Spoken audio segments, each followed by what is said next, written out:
Prier dans les toilettes, vraiment, subhanallah, on m'a toujours dit que c'est interdit. J'ai une story à la une sur le sujet, vous pouvez aller voir en détail les paroles des savants à ce sujet. Et c'est un sujet de fiqh qui est bien connu. Vous pouvez aller dans les livres de jurisprudence et ce sujet est traité.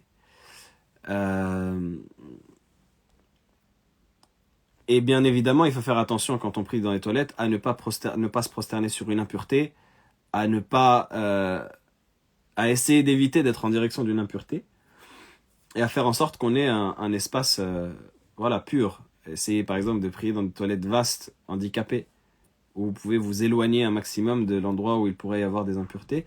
Et évidemment, ça c'est la base de mettre quelque chose. Quand vous allez prosterner, vous ne vous prosternez pas sur le sol.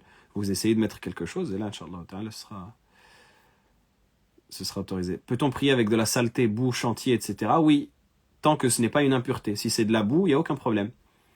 Tant que ce n'est pas une impureté. Une impureté, c'est sang, urine, sel. Là, non. Si vous avez marché dans des selles humaines, par exemple, là, non, il faut essayer de nettoyer la chose. La vie est basée sur l'imam Nafraoui. Pas que. Vous avez dans les shuruhat de Risala, mais vous avez également dans les shuruhat de Khalil. Et c'est la réponse aussi que m'a donné mon cheikh Mawloud Sariri, hafidhahullah, quand je l'ai questionné à ce sujet. Il m'a dit le fait de regrouper, c'est mieux, comme je disais tout à l'heure. Mais si elle ne peut pas regrouper, je sais qu'il y a des personnes, par exemple, qui ne peuvent pas regrouper, qui disent oui, moi, ma pause déjeuner, elle est à midi. Et je finis ma pause déjeuner à 13h. Donc il y a juste le temps du dhuhr. Je fais le dhuhr à l'heure et après l'asr, qu'est-ce que je fais? Et je termine le travail après l'heure du maghrib. Par exemple, je sors du travail à 18h et le maghrib est déjà passé. Qu'est-ce que je fais?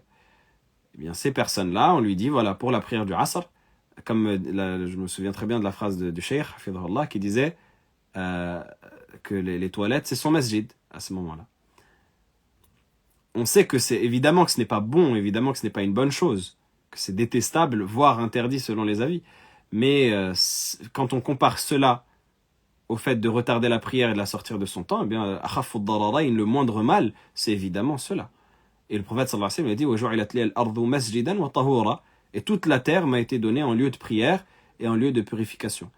Et donc toute la terre, c'est une généralité qui englobe également cet endroit-là, même si à la base on ne doit pas évoquer Allah subhanahu wa ta'ala dans les toilettes, mais il y a une dérogation dans le fait de prier,